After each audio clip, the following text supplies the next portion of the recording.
Have you ever noticed that the more you need your desire to happen, the farther away it seems to feel?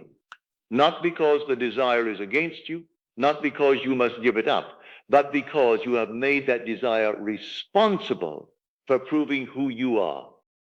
If they choose me, then I am loved. If the money comes, then I am safe. If the result appears, then I am enough. This is not desire anymore. This is chasing.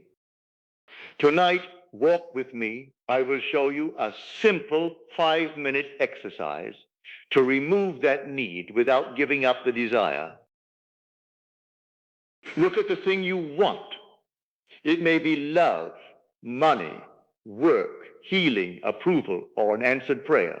On the surface, you say, I want this, but underneath, another sentence may be ruling you. Until this happens, I am not okay. That sentence is the weight. The desire itself may be simple, but when you ask it to prove that you are loved, safe, chosen, successful, or enough, it becomes heavy. It stops being something you would gladly receive and becomes something you believe must rescue you. This is why you check, force, wait, and worry. You are not only waiting for the thing, you are waiting for the thing to tell you who you are. The desire was never meant to become your judge. You gave it that authority, and what you gave, you can take back. Most men do not chase the desire itself. They chase the proof they have attached to it. A man says he wants money, but often he wants proof that he is safe. He says he wants love, but often he wants proof that he is chosen. He says he wants success, but often he wants proof that his life is working. This is why the desire feels urgent. It is carrying too much. It is carrying your peace, your worth, your safety, and your identity. No desire can feel natural while it is forced to carry all of that. So before you imagine more, affirm more, or try to force another feeling, ask one honest question. What proof have I demanded from this desire? The outer world can reflect who you are, but it must not define who you are. You are not here to beg the desire to complete you. You are here to remove the false burden you placed upon it. Now listen carefully. This is where the exercise begins. Be honest. The chain breaks only when you see where you placed it. Take one desire, only one. Choose the one that feels heavy today, the one that makes you wait, check, worry, or lose your peace. Say it plainly within yourself. I want this person to choose me. I want the money to come. I want the work to come. I want my body to be well. I want this situation to change. I want this prayer to be answered. Do not pretend you do not want it. You are not killing the desire. You are seeing what you attach to it. Now ask the first question. What am I making this prove about me? Do not make a long list. Find the one proof. Is it proving that you are loved, that you are safe, that you are chosen, that you are not behind, that your effort was not wasted, that God has heard you? The desire may be simple, but the meaning you placed upon it is not.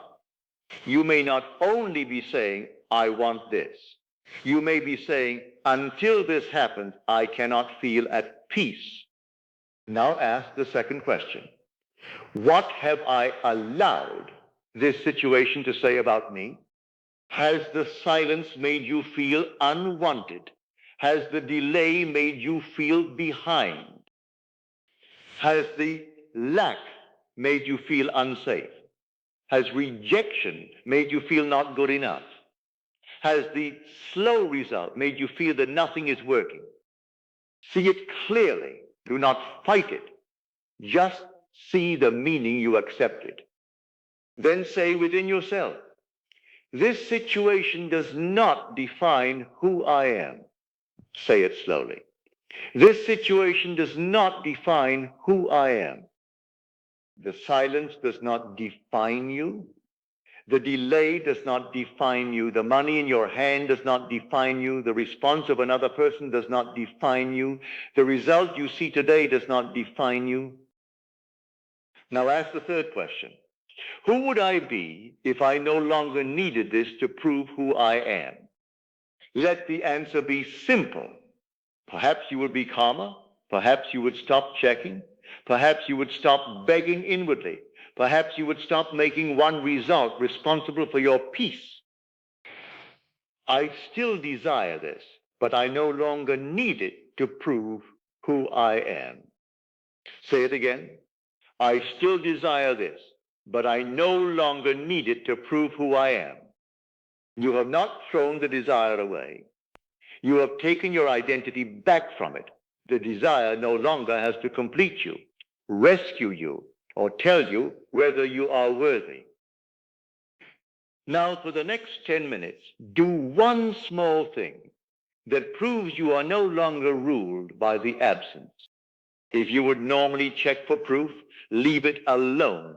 If you would normally repeat the problem, become quiet.